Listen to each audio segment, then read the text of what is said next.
Brace yourself. The automotive industry is changing. With all these new tariffs, price hikes, and less consumer spending, we could be heading towards a recession. Well, today, we're going to tell you everything you need to know in order to weather this storm.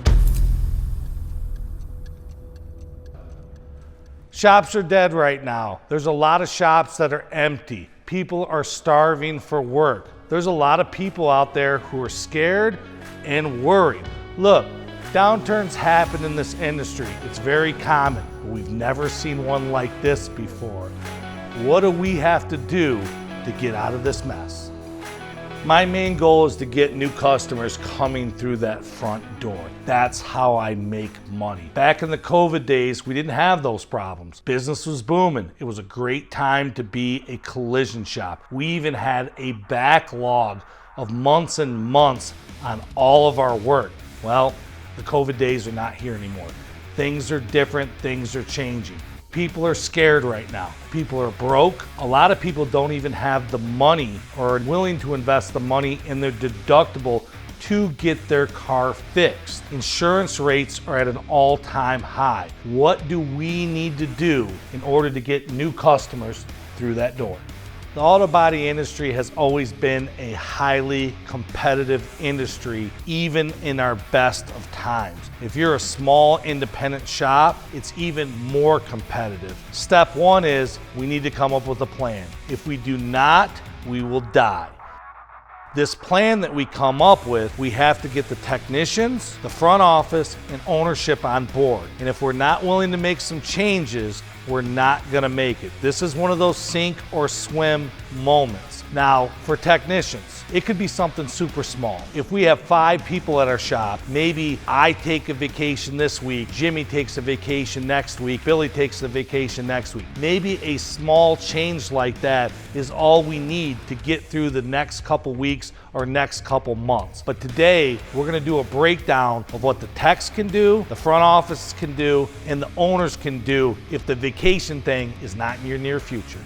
If you're a shop owner, if you're a shop manager, ultimately this is your problem. You need to get the work, you need to protect your crew. Especially if you have a good crew, they will leave you if you cannot feed them. What do you need to do to make some changes to get some work for your crew in the back? Well, the first one's easy, is make some cold calls. Call the insurance companies. Let them know that you're still alive and you're still out there doing work. Maybe you go visit a few of them. Here's a big one. Go through all of your old files for the last 6 months. Call every single person you wrote an estimate for and figure out, did they get the car fixed? Are they still looking to get the car fixed? And what do you need to do in order to get that car at your shop? You may have to break some rules. I'm not talking about waiving deductibles, but maybe you need to finance their deductibles. Maybe you need to get creative on how you get some new work in,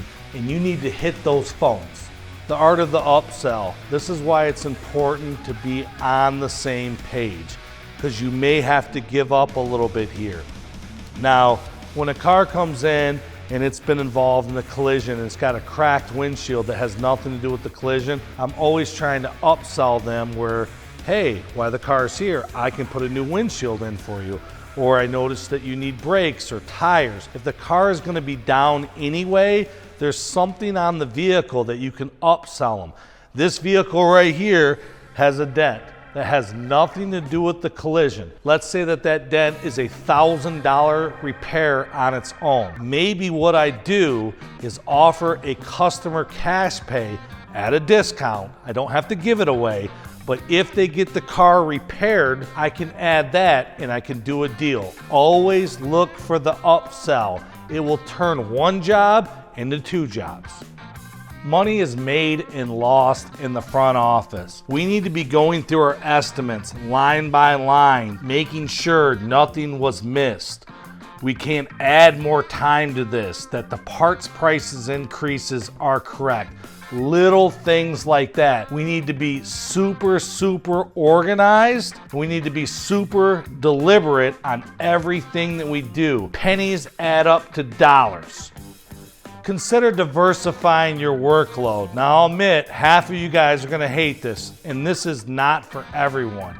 but some shops can handle this. I do collision and I do restoration. Maybe you could work in one restoration job, but that doesn't work in our shop because everybody is paid commission. Well, using basic math, you can figure out how many hours this technician works a week, how much they make per week, and by using a simple equation, you can come up with an hourly rate.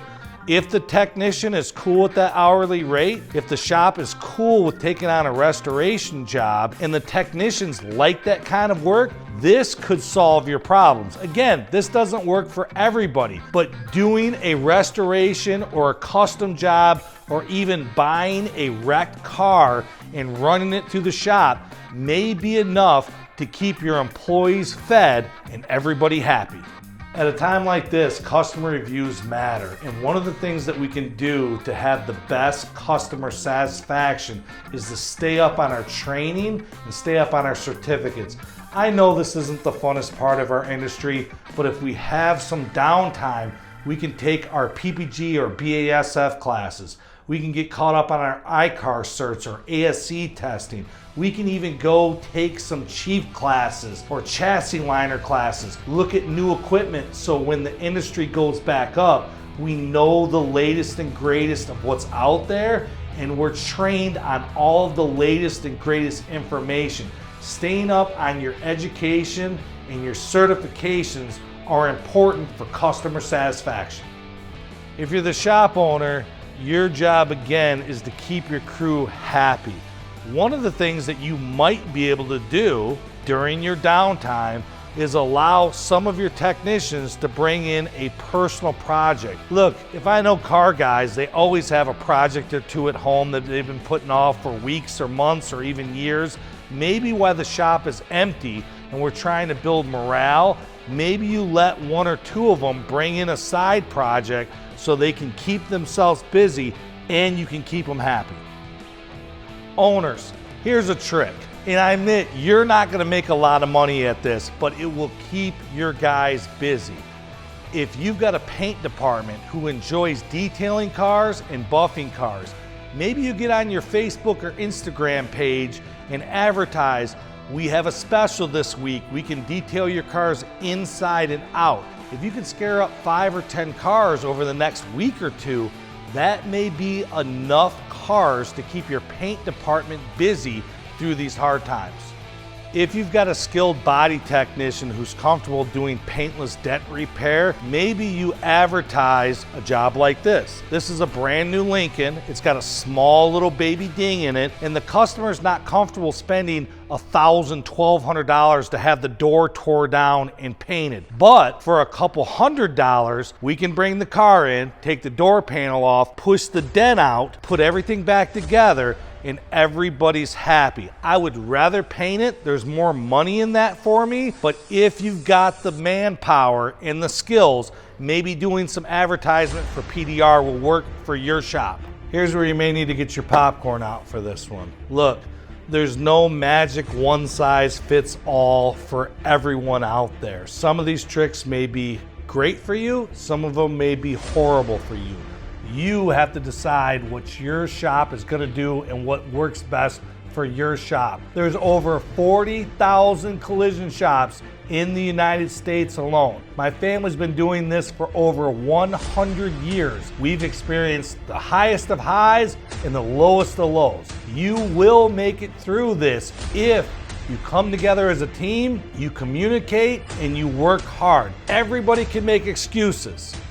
You need to come together as a team and do what's best for you and the company. And ultimately, this does fall on the front office and the owner, but the technicians need to go above and beyond, and they need to shine in times like this to make sure everybody wins. Hopefully you learned something today. Hopefully you guys will make it through, and we'll see you on the other side. From David and Gary at Refinish Media, until the next one.